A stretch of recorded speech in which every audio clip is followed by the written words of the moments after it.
had been in the works for some time. She had been restored, painted NWR green with red lining, and had the number 12 painted on her tender. Soon her new driver and fireman arrived. They were starting their first day on Sodor too. "Come on, Emily," said the driver. "So Tom Hat wants us to work at Adaption station today." They set off. Emily loved the journey.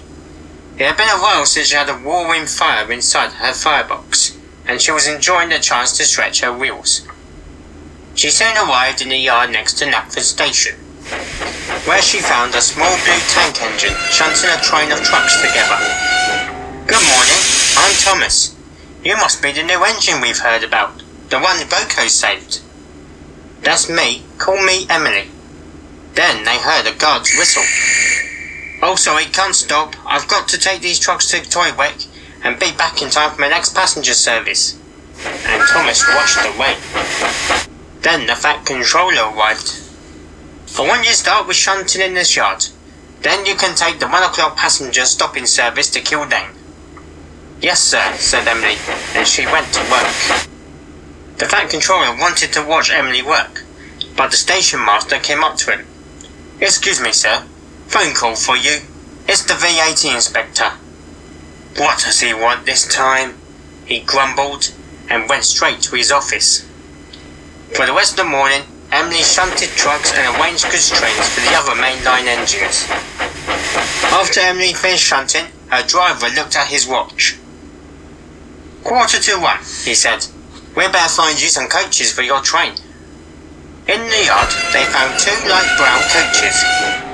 Now we know that they were Thomas's coaches, Annie and Clarabelle, but Emily and her crew didn't know that yet. "I guess these 2 will have to do," said Emily's driver. Annie and Clarabelle felt insulted. "How dare he say will do?" they whispered to each other. Emily coupled up to the coaches and went to the platform. This was where all the trouble started. On the platforms at Knapford, 2 groups of passengers were waiting. Thomas's passengers on platform 3 and Emily's passengers on platform 2. But when Emily stopped on platform 2 with Annie and Clarabelle, the passengers were confused. "Why is Annie and Clarabelle on the wrong platform?" asked a passenger. "And where's Thomas?" "Must be a last-minute change," said another.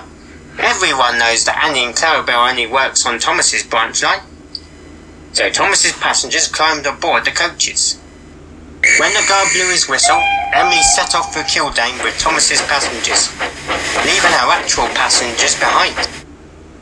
The Fat Controller had just finished his phone call when he heard the noise of angry passengers outside his office. He went straight onto platform 2 to find out what was going on. "The 1 o'clock Kildane service still hasn't arrived yet," said a passenger. "That's odd," wondered the Fat Controller. "I thought I heard Emily pass by my office." Just then, a very angry Thomas arrived. "Sir, I must report something to you urgently. Annie and Clarabelle have been stolen." "They're not stolen," said a passenger. "That new green engine took them and your passengers." The Fat Controller put 2 and 2 together. "I think I've just worked out what's happened. Thomas, fetch some coaches for Kildane service. I'll phone Lower Tidmouth and get Emily to come back." Soon Emily returned and backed down onto platform 3. "I'm sorry," said Emily. "We'll talk about this later," said Sir Topham Hatt. "Right now we must help the passengers." So Emily gave the coaches back to Thomas, and the 2 engines set off with their rightful services. Later that night, the Fat Controller spoke to Emily in the sheds. "What happened today wasn't entirely your fault, but your mistake caused confusion and delay. I hope you remember this the next time you take passenger trains." "Yes, sir. Sorry, sir," said Emily. As Sir Topham Hatt went home, Thomas backed into the sheds next to her. "I'm sorry, Thomas," Emily apologised. "I didn't mean to take your coaches. If I knew, I would never have took them." Thomas was still angry, but he quickly changed his mind after seeing how sorry Emily was. "You're forgiven, Emily," he said. "And I'm sorry I was cross. We've all made mistakes when taking passenger trains. I remember the first time I took a train, and left before they could couple me up to the coaches. Emily tried not to laugh. Thanks, Thomas. I feel better after that.